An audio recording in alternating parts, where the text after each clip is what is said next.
that way. Now, what you're getting here though is pretty trippy. Picture basically a 120-foot projector screen. 120-foot projector screen with super duper high res. This is basically like watching a 3K TV. It's not quite 4K, it's a 3K TV, but right on your head.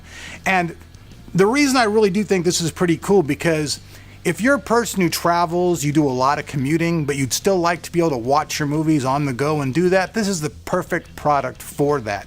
Really, it's kind of like walking around with having a little IMAX right inside your pocket. And this is really, really ultra lightweight as well. It weighs hardly nothing, weighing in at only 170 grams.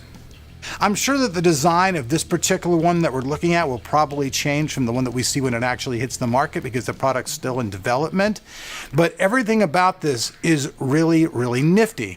At first I thought that like virtual reality, that using these would make me sick, but I was able to watch a movie through its entirety without feeling any kind of nausea whatsoever.